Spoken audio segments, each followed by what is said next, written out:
Habang nagsisitaasan ang mga presyo ng bilihin, marami sa atin nagtitipid sa pagkain.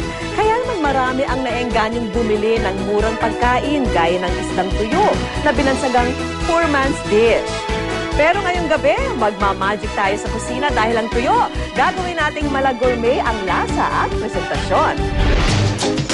Ang tuyo, isa sa mga pinakapayak na ulam sa hapagkainang Pinoy. Patok daw kasi sa ating panlasa ang tamang kombinasyon ng alat at lutong nito. Bumili ako ng tuyo kasi para may pag-ulam sa umaga. Yung tuyo, mamura. Pag wala kaming ulam, yun lang ang option namin para makaroon kami ng ulam sa pang-araw-araw. Sinasabi na ngang paborito tong almusal ni Gat Jose Rizal. Sa katunayan, may special mention pa ang tuyo sa obra niyang Noli Me Tangere. At kahit higit sa isang siglo na ang lumipas, hindi pa rin nagbabago ang pagkahumaling natin sa isdang ito. Bukod kasi sa masarap, abot kaya rin ito. Sa halagang 5 hanggang 10 piso, makakabili ka na ng isang balot na naglalaman ng 5 piraso. Kaya naman itinuturing itong poor man's dish.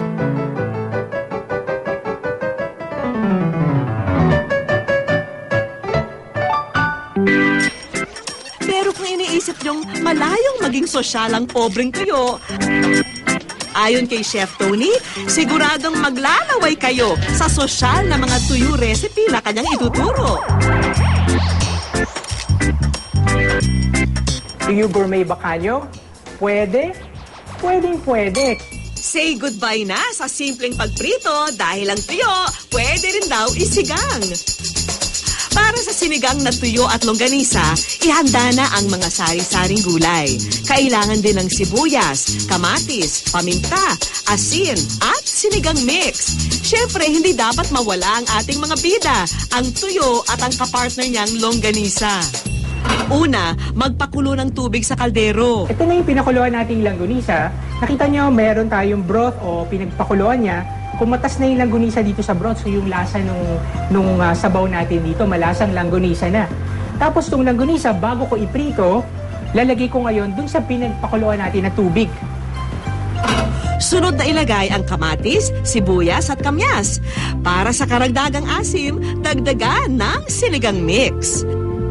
At para lalo pang lumasa, wisikan ito ng asin at paminta.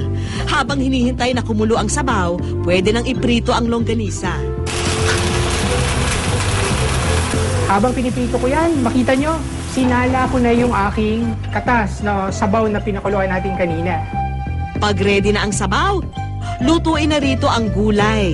Unahin ang mga matitigas na gulay gaya ng sitaw, sibuyas at labanos. Pag lumambot na ang mga ito, idagdag naman ang mga leafy vegetable. Sa wakas, maaari nang ihalo ang ating longganisa at tuyo. Okay, pansinin nyo, tinanggal ko lang yung gitna para hindi tayo masyadong matinik at ilulubog ko na siya. Talagyan ko ng 3. Matapos lamang ang ilang minuto, ready to plate na ala gourmet style ang ating sinigang na tuyo at longganisa o singtulong. Sa itsura pa lang, talagang katakam-takam na. Pero kahit ibang level na ang ating tuyo, marunong pa rin siyang lumingon sa payak na pinanggalingan. Dahil ang singtulong, magkakahalaga lang ng 100 piso para sa 4 hanggang 5 katao. O pang merienda naman gawin natin. Gawa tayo ng tuyo spread. Tadta rin ng maigi ang ating mga ricado, ang kamatis, basil, bawang, at syempre ang tuyo. Ilagay ang mga ito sa mixing bowl. Yung cream cheese ko, ito na, ilagay ko kalahati. Lagyan din ito ng mantika, cayenne pepper para may konting sipa, at syempre ng asin at paminta. Haluin ng mabuti ang mga sangkap.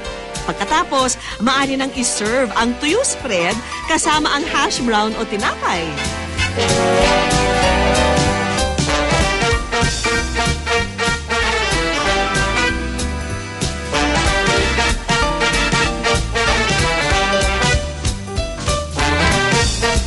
Ang simpleng tuyo, eleganteng-elegante na sa halagang 20 pesos lang per serving. Ang susunod namang recipe, tuyo balls.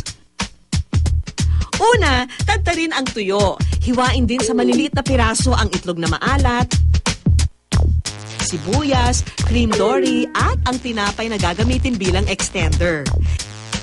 Meron akong ginawa dito. Ito na yung itlog at saka harina. Hinalo ko na para madalian tayo today. Okay, so lagay ko siya doon. Ilagay ang mga hinandang sangkap sa flour and egg mixture at haluin.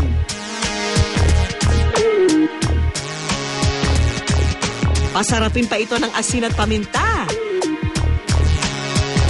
Palamigin ito sa ref para magdikit-dikit. Pagkatapos ay maaari na itong iporma ng bilog-bilog, balutan ng harina at ilublob sa kumukulong mantika. Lagyan lang ng disenyo para mas magmukhang katakam-takam ito. Sa halagang 54 pesos, perfect ng pang-ulam ang tuyo balls. Sa mga reseping ito, sino ngayon ang makakapagsabing poor man's dish ang tuyo? Dahil marami naman palang pwedeng gawin para ito'y pasarapin at pasosyalin, siguradong dadalas ang paghain at pagkain nito.